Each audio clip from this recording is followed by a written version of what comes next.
بسم اللہ الرحمن الرحیم۔ سامعین گرامی قدر، جناب محبوب سبحانی قطب ربانی شیخ عبدالقادر جیلانی رحمۃ اللہ علیہ کا یوم عاشور کی فضیلت پر خطبہ مبارک کا ترجمہ پیشی خدمت ہے۔ جناب قطب ربانی شیخ عبدالقادر جیلانی رحمۃ اللہ علیہ فرماتے ہیں، اللہ کی کتاب میں مہینوں کی تعداد 12 ہے اور ان میں سے 4 مہینے بڑے محترم ہیں۔ ان 4 مہینوں میں سے ماہ محرم بھی ہے، اور اسی ماہ محرم میں عاشور کا دن واقع ہے، جسے ہم 10 محرم الحرام کہتے ہیں۔ جو آدمی اس میں طاعت و عبادت کرتا ہے اللہ تعالیٰ اس کو بڑا اجر عطا فرماتا ہے۔ ابو نصر رحمت اللہ علیہ اپنے باپ سے، اور وہ اپنی سند کے ساتھ حضرت مجاہد رحمت اللہ علیہ سے، اور وہ ابن عباس رضی اللہ تعالیٰ عنہ سے روایت کرتے ہیں کہ جناب محمد الرسول اللہ صلی اللہ علیہ وسلم نے فرمایا ہے، اگر کوئی آدمی محرم کے مہینہ میں روزہ رکھے تو اس کو ہر ایک روزہ کے عوض 30 روزوں کا ثواب عطا کیا جاتا ہے۔ اور شیخ فرماتے ہیں، میمون بن مہران رضی اللہ تعالی عنہ ابن عباس رضی اللہ تعالی عنہ سے روایت کرتے ہیں کہ اللہ کے رسول علیہ وسلم نے فرمایا ہے، اگر کوئی آدمی ماہ محرم میں عاشورہ کے دن روزے رکھے تو اس کو 10,000 فرشتوں کا ثواب عنایت کیا جاتا ہے، اور اگر کوئی خاص عاشورہ کے دن روزہ رکھے اور اس کو 10,000 شہیدوں اور 10,000 حج اور 10,000 عمرہ کرنے والوں کا ثواب عطا کیا جاتا ہے۔ اور اگر آدمی عاشورہ کے دن یعنی 10 محرم کے دن کسی یتیم کے سر پر شفقت سے ہاتھ پھیرے تو اس کے عوض میں اللہ تعالیٰ اس کو جنت میں اس قدر درجہ عطایت فرماتا ہے جس قدر اس کے سر کے بالوں کی تعداد ہو۔ اور اگر کوئی آدمی عاشورہ کی رات میں کسی مومن کا افطار کرائے تو وہ ایسا ہے کہ گویا اس نے محمد الرسول اللہ صلی اللہ علیہ وسلم کی تمام امت کو پیٹ بھر کر کھانا کھلایا۔ صحابہ نے حضور صلی اللہ علیہ وسلم کی خدمت میں عرض کیا کہ اللہ کے رسول، کہ اللہ نے عاشورہ کو تمام روزوں پر بزرگی بخشی ہے؟ آپ نے فرمایا، ہاں ایسا ہی ہے۔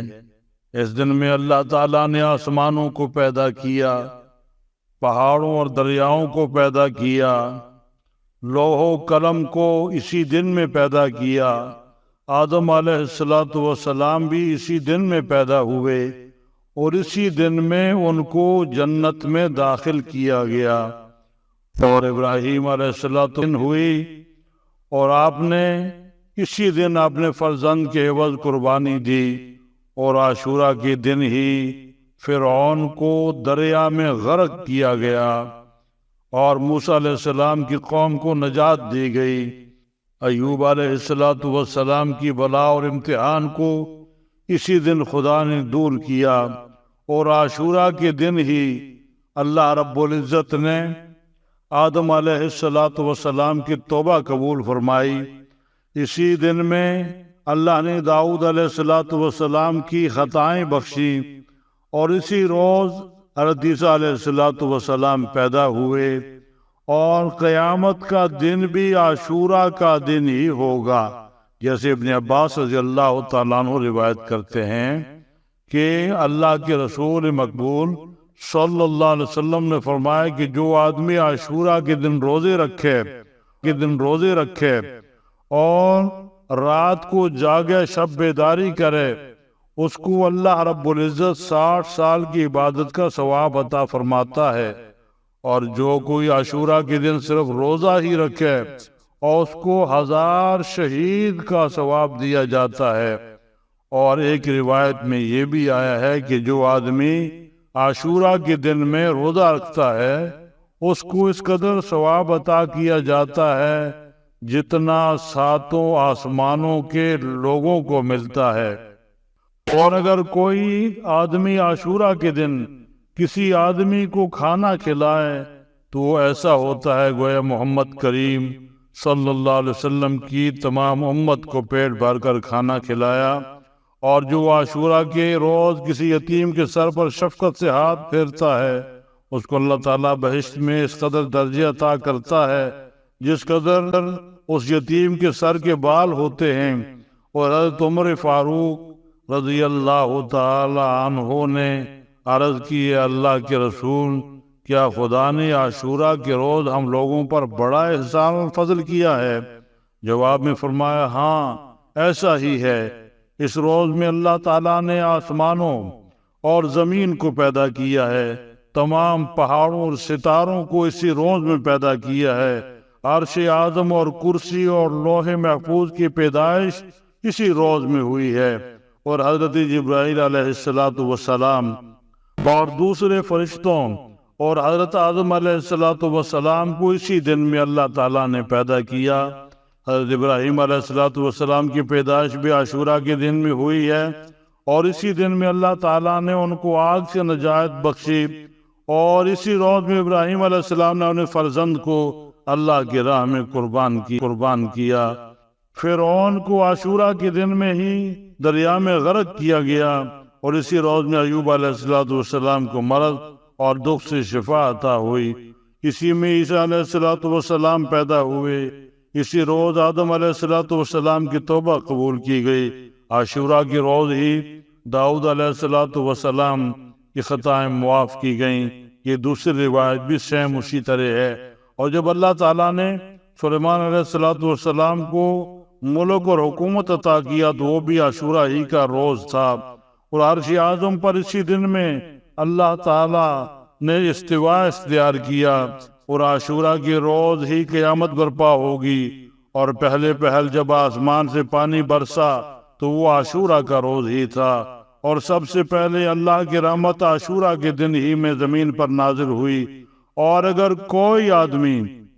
عاشورہ کے روز نہائے ہوتا مگر مرض الموت سے نہیں بچتا، اور اگر کوئی آدمی عاشورہ کے روز میں اپنی آنکھوں میں سرما ڈالے تو سال بھر اس کی آنکھیں دکھتی نہیں، اور جو آدمی اس روز میں کسی بیمار کی عیادت کرتا ہے تو وہ گویا تمام بنی آدم کی عیادت کر لیتا ہے۔ اور اگر کوئی آدمی عاشورہ کے روز کسی بیمار کی عیادت کرتا ہے تو گویا تمام آدم علیہ السلام کی اولاد کی عیادت کا ثواب پاتا ہے۔ اور اگر کوئی عاشورہ کے روز کسی کو ایک عام شربت پلائے تو وہ ایسا ہوتا ہے جیسے کوئی اللہ تعالیٰ کی عبادت میں ایک ساتھ بھی غفلت نہیں کرتا۔ اور جو شخص اس روز میں 4 رکعت نماز ادا کرتا ہے اور ہر رکعت میں 1 دفعہ سورہ فاتحہ پڑھتا ہے اور 50 دفعہ سورہ اخلاص، تو اس کے عوض میں اللہ جل شانہ اس کے 50 گزشتہ سالوں کے گناہ اور 50 آئندہ سالوں کے گناہ معاف کر دیتا ہے۔ اور فرشتوں کے گروہ میں اس کے واسطے نور کے 50 محل بنائے جاتے ہیں۔ ایک دوسری روایت میں اسی طرح آیا ہے کہ 4 رکعت نماز پڑھے اور 2 رکعت کے بعد سلام پھیرے، اور ہر رکعت میں 1 دفعہ سورہ فاتحہ پڑھے، اور 1 دفعہ اذا زلزلت الارض زلزالہا پڑھے، اور 1 دفعہ قل ہو یا ایھا الکافرون پڑھے، اور 1 دفعہ سورہ اخلاص پڑھے، اور اس کے بعد جب نماز سے فارغ ہو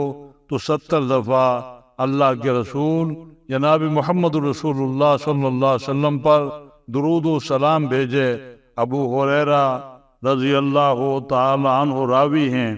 کہتے ہیں پیغمبر اعظم صلی اللہ علیہ وسلم نے ارشاد فرمایا کہ تمام سال بنی اسرائیل پر ایک ہی روزہ فرض کیا گیا ہے، اور وہ روزہ عاشورہ کا تھا جو ماہ محرم کا 10واں روز ہوتا ہے۔ پس مسلمانوں کو چاہیے کہ اس روز میں روزہ رکھیں اور اپنے اہل و عیال کے واسطے کھانے پینے کی فراخی کریں، کیونکہ اس دن کی برکت سے اللہ تعالیٰ سال بھر کے واسطے روزی فراخ کر دیتا ہے، اور جو آدمی اس روز روزہ رکھتا ہے اس کو 40 برس کا کفارہ بھی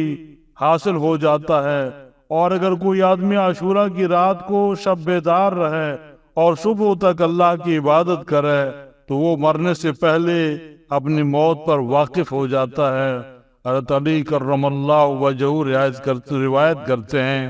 کہ اللہ کے رسول صلی اللہ علیہ وسلم نے ارشاد فرمایا، اگر کوئی آدمی عاشورہ کی رات کو شب بیدار رہے اللہ تعالیٰ اس کو زندہ رکھتا ہے۔ اور حضرت سفیان بن عیینہ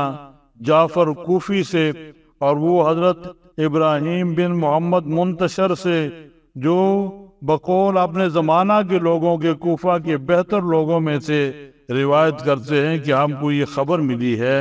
کہ اگر کوئی آدمی عاشورہ کے روز اپنے اہل و عیال کی روزی فراخ کرے،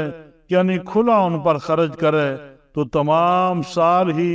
اللہ تعالیٰ اس کی روزی کو فراخ کر دیتا ہے۔ سفیان کہتے ہیں کہ 50 سال تک میں نے اس کا تجربہ کیا اور اس عرصہ میں اپنی روزی کو ہمیشہ فراخ ہی دیکھا۔ اور عبداللہ رضی اللہ تعالیٰ عنہ روایت کرتے ہیں کہ اللہ کے رسول صلی اللہ علیہ وسلم نے ارشاد فرمایا، اگر کوئی آدمی عاشورہ کے روز اپنے اہل و عیال پر روزی کو فراخ کر دے تو اللہ تعالیٰ اس پر تمام سال روزی کو فراخ کر دیتا ہے۔ اور بعض پہلے زمانہ کے بزرگ کہتے ہیں اگر کوئی آدمی عاشورہ کے روز روزہ رکھے اور اس سے اس کے سال بھر کے فوت شدہ روزوں کا کفارہ ہو جاتا ہے، گو روزوں کا قضا کرنا ضروری ہے، یہ فقہ کا مسئلہ ہے۔ اور جو آدمی اس دن میں صدقہ دے اور اس کے 1 سال میں فوت ہو گئے، صدقہ کا کفارہ ہوگا۔ اور یحییٰ بن کثیر کہتے ہیں اگر کوئی آدمی اپنی آنکھوں میں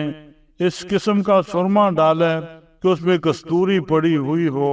اس سے آئندہ تمام سال تک اس کی آنکھیں دکھتی نہیں۔ ابو بصر اپنے باپ سے اور وہ اپنی سند کے ساتھ ابی غلیظ بن امیہ بن خلف جوہمی سے روایت کرتے ہیں کہ آپ نے فرمایا کہ ایک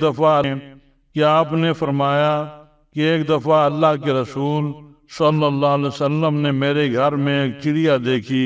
اور فرمایا کہ یہ وہ پہلا جانور ہے جس نے عاشورہ کی روز روزہ رکھا ہے۔ اور قیس بن عبادہ کہتے ہیں کہ عاشورہ کی روز میں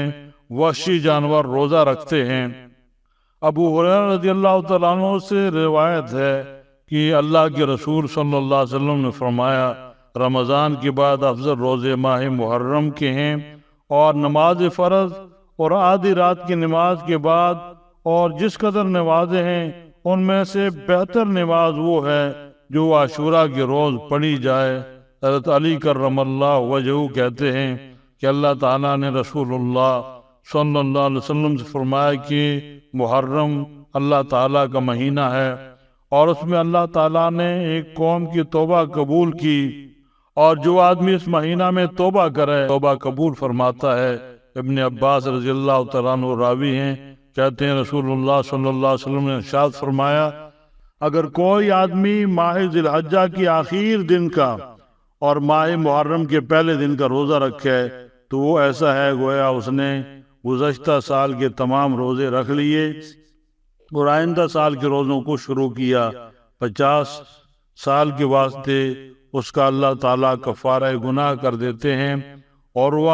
حضرت عائشہ رضی اللہ تعالیٰ عنہ سے روایت کرتے ہیں کہ جاہلیت کے دنوں میں عاشورہ کے دن قریش روزہ رکھا کرتے تھے، مگر میں اسی دن اللہ تعالیٰ کے رسول صلی اللہ علیہ وسلم بھی روزہ رکھا کرتے تھے۔ اور جب اللہ کے رسول مقبول صلی اللہ علیہ وسلم مدینہ میں تشریف لائے تو آپ نے یہودیوں کو عاشورہ کے دن کی کیفیت دیکھ کر پوچھا تو انہوں نے جواب دیا کہ ہمیں اللہ نے اسی دن فرعون کی شر سے نجات عطا فرمائی تھی، لہذا عاشورہ محرم کا روزہ رکھنا جو ہے یہ جائز ہے اور روایات سے ثابت بھی ہے، اور اہل اللہ کا یہ معمول بھی رہا ہے،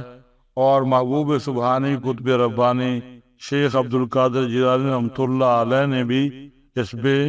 سیر بحث گفتگو ارشاد فرمائی ہے۔ کوشش کرنی چاہیے کہ ویسے رمضان المبارک کے روزے تو رکھنے ہی چاہیے، لیکن نفلی روزے جو ہیں جن دنوں میں رکھنے کا حکم ہے اور روایات سے ثابت ہے تو نفلی روزوں کا اہتمام کرنا چاہیے۔ اللہ تعالی عمل کی توفیق عطا فرمائے۔ وما علینا الا البلاغ۔